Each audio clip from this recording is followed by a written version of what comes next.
Isang mapagpalang umaga po sa ating lahat. Muli ako si Mia Tisbasyan and welcome to our daily devotion with Pastor Russell Ocampo. And today our devotion, this is the new series which is the power of vision, and our topic for today is vision gives us direction.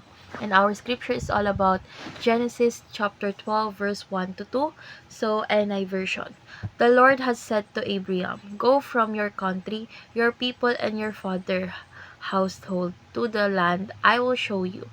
I will make you into a great nation, and I will bless you. I will make your name great, and you will be a blessing."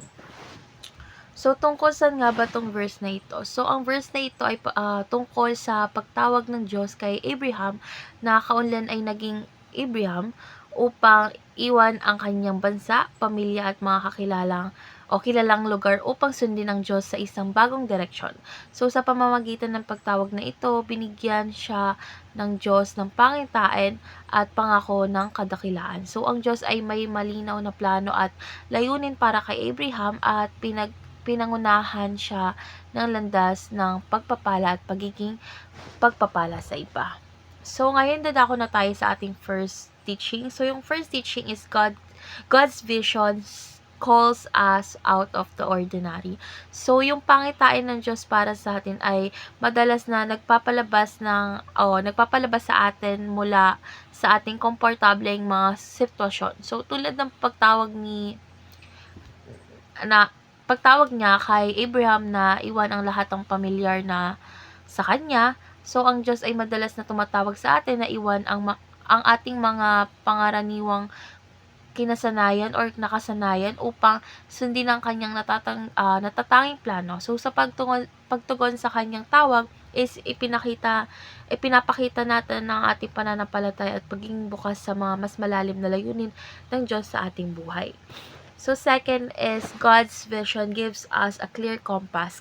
So, alam naman natin yung pangitain ng Diyos ay nagsisilbing ating compass o gabay sa ating landas. So, kapag nakikilala natin ang direksyon na nananais or nais ng Diyos para sa atin, is nagiging mas malinaw ang ating mga desisyon at habang hakbang sa ating buhay. So, ang kanyang pangitain kasi ay nagbibigay na malinaw na layunin at direksyon na tinutulungan tayong maiwasan ang mga bagay na hindi magbibigay bunga sa ating buhay, espiritual at layunin.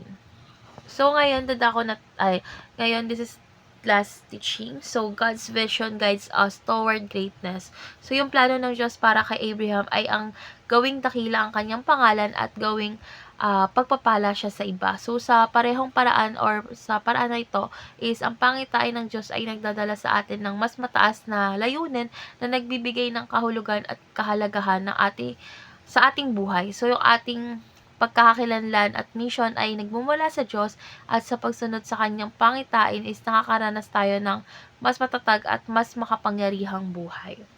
So, ngayon dadako na tayo sa ating application. So, yung first application is pray for God's vision. So, mahalaga na manalangin tayo para sa pangitain ng Diyos sa ating buhay. So, sa pamamagitan ng panalangin is pinubuksan natin ang ating puso at isipan sa kanyang layunin para sa atin. So, kapag tayo ay taimtim na humihiling ng kanyang direksyon, binibigyan tayo ng Diyos ng kaliwanagan upang makita ang mga hakbang na nais niyang tahakin natin. So, second is follow God's direction. So, hindi sapat ang pagkakaroon lang ng pangitain kung hindi natin ito susundin or sinusunod. So, ang pagkakaroon ng pananampalataya is nangangailangan ng aksyon at ng aksyong ito ay pagsunod sa direksyon na inilatag ng Diyos sa atin. So, kapag tayo ay lumalakad ayon sa direksyon ng Diyos, tayo ay nagtitiwala sa kanyang kabutihan at pagiging matapat sa kanyang mga pangako. So, last application, aim for greatness. So, ang layunin ng pangitain ng Diyos ay upang itaas tayo at gawing pagpapala sa iba. Huwag tayong matakot mangarap ng malaki at tumuon sa mga bagay na may mas mataas na halaga. So, hindi lamang para sa ating sarili, kundi para sa ikakabuti ng iba. So, yung pangitain ng Diyos ay nagdadala sa atin ng isang buhay ng dakilang layunin at masaganang pagpapala na hindi lamang para sa atin, kundi para din sa kanyang kawalhatian. So, Ngayon, dadako na tayo sa ating last part, which is our discussion. And our discussion tackles about why is it important to pray for God's vision in your life before aiming for greatness. So, kapag kasi tayo ay nagdarasal para sa pangitain or vision ng Diyos bago maganap o mangarap ng kadakilaan, is sinisigurado natin na ang ating mga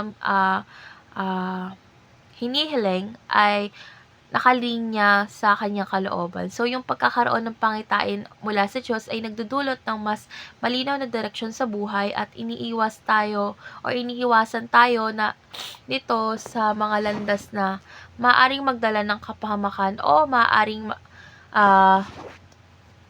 magdala sa atin sa kabiguan. So, ang pananalangin para sa kanyang pangitain is nagpapaalala sa atin na ang kadakilaan na ating nais ay hindi lamang para sa sariling kapakanan, kundi para sa ikahuwalhati ng Diyos. So, kapag ang pangitain kasi natin ay galing sa Diyos, nagiging inspirasyon tayo upang magpatuloy kahit sa mga mahihirap na pagkakataon. So, yung vision ng Diyos sa atin ay nagbibigay sa atin ng kapayapaan at lakas upang maharap ang anumang pagsubok. So, kapag alam natin na ito ang landas na itinalaga ng Diyos para sa atin, is mas malakas ang ating loob na sundin ito ng may pananampalataya at pagtitiwala sa Kanya.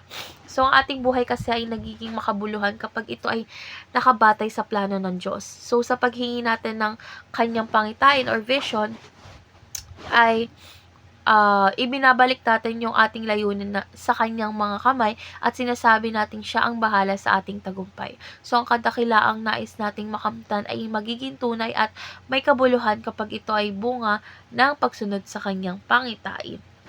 So, ngayon, magpe-pray na po tayo. So, Panginoon, Ikaw ang nagbigay ng tunay na pangitain at layunin sa aming buhay. Dalangin namin na buksan mo ang aming mga mata at puso upang makita ang iyong plano para sa amin. Naway bigyan mo kami ng pananampalataya na sumunod sa iyong direksyon at lakas upang magpatuloy kahit sa mga hamon. Gawin mo kaming pagpapala sa iba at gamitin mo ang aming buhay para sa iyong kawalhatian. In Jesus' name, Amen.